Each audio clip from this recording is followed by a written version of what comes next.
조갑제 TV 시청자 여러분 안녕하십니까? 2022년 5월 17일 오후 4시입니다. 요사이 경찰이 조금 적극적으로 수사를 하고 있습니다. 이 금수완박 법안에 대해서 이 여론이나 세론이 또는 언론이 이 금수완박은 검찰을 너무 비대화시킨다. 검찰이 권력의 주구 역할을 하기가 쉽다. 그리고 인권 탄압의 소지가 있다. 검찰이 역시 경찰을 견제해야 된다.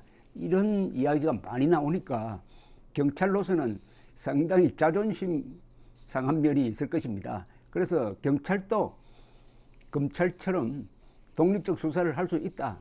라는 것을 보여주고 싶은 의욕이 좀 있는 거 아니냐 하는 생각이 드는데요. 이재명 전 더불어민주당 대통령 후보가 성남시장으로 있을 때 성남FC 이 축구단입니다. 후원금을 받았는데 이게 사실상 뇌물성 의혹이 있다 하는 게 선거운동 기간 중에 제기된 적이 있습니다. 이걸 경찰이 지금 적극적으로 수사를 하고 있습니다. 오늘 성남FC 두산건설을 상대로 압수수색을 벌였습니다. 경기 분당경찰서 진흥범죄수사팀은 오늘 오전 10시부터 성남FC의 제3자 뇌물수수 사건의 검찰 보완수사 요구와 관련해가지고 두산건설 및 성남FC를 대상으로 압수수색을 진행하고 있다고 밝혔습니다. 경찰 관계자는 압수수색을 통해 확보한 자료 등 구체적인 수사 사항은 확인해 줄 수 없다고 기자들에게 말하고 있습니다. 경찰은 지난 2일 성남시 정책기획, 도시계획, 건축, 체육진흥, 정보통신과 등 5개 부서를 대상으로 압수수색을 했습니다.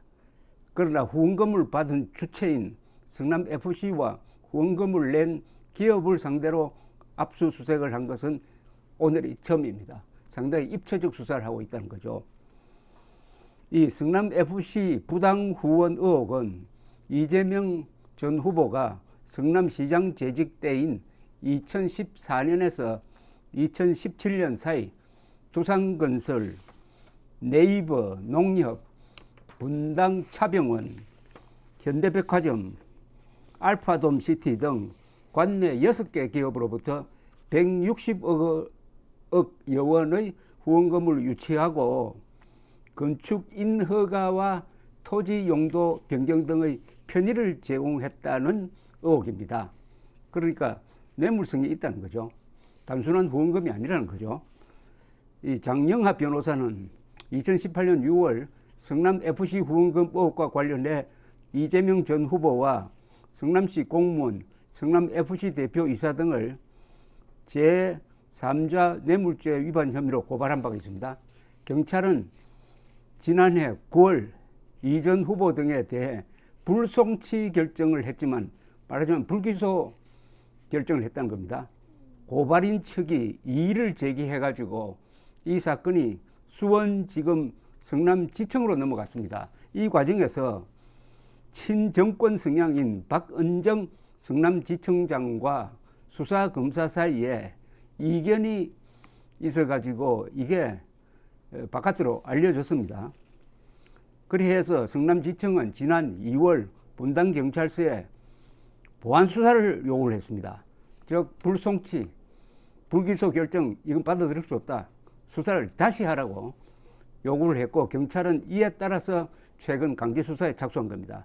이거는 역시 이렇게 해석 가능하겠습니다. 경찰이 축소 수사를 했는데 검찰이 제대로 수사하라 해가지고 지금 이게 먹혀들고 있다.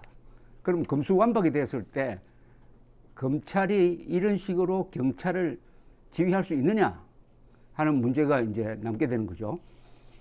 두산건설은 분당에 있는 종합병원 부지를 성남시가 상업용지로 용도 변경해 주자 그 보답으로 성남FC에 2016년에 20억 원, 2017년에 22억 원 등 총 42억 원을 후원했다는 의혹을 받고 있습니다.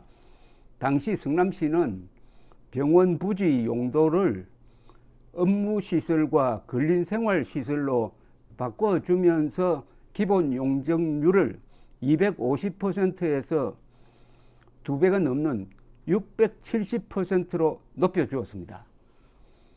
이 건물을 지을 때 용적률이 높아지면은 여러 가지 이득이 생기는 거죠.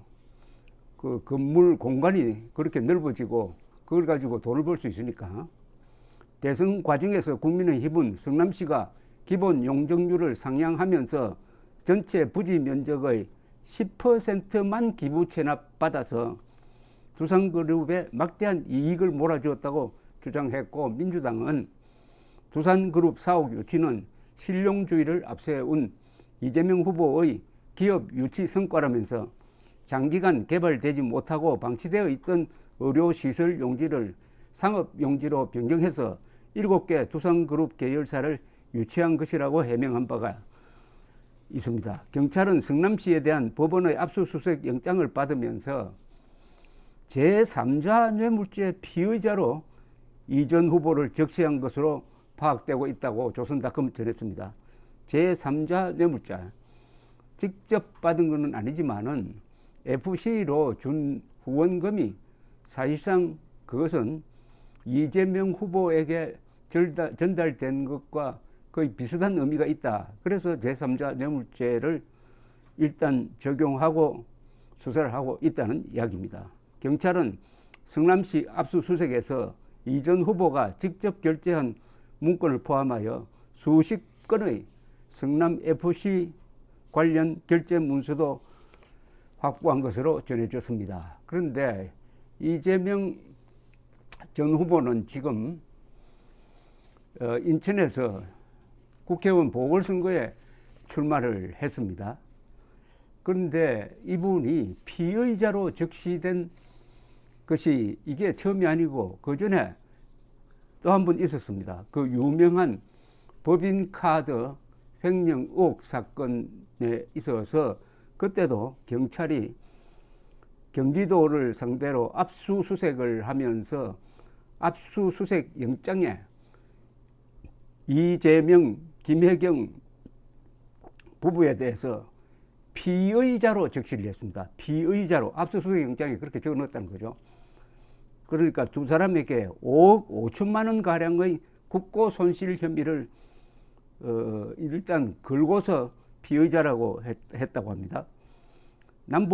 이거는 경기 남부경찰서 반부패수사대가 지금 수사를 하고 있는데 지난달 4일 약 10시간 동안 경기도 총무과 조사 담당관실, 업무실 등을 압수수색했습니다.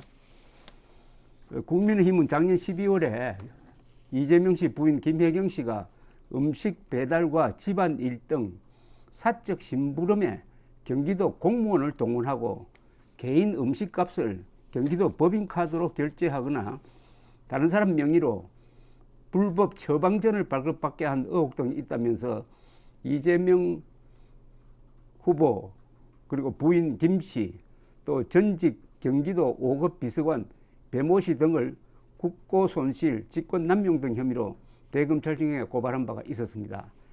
경찰이 압수수색에 영장에 기재한 5억 5천만 원에는 이 배모 씨가 과거 11년간 성남시 경기도 등에서 근무하며 받은 급여 등이 포함된 것으로 전해졌다는 겁니다.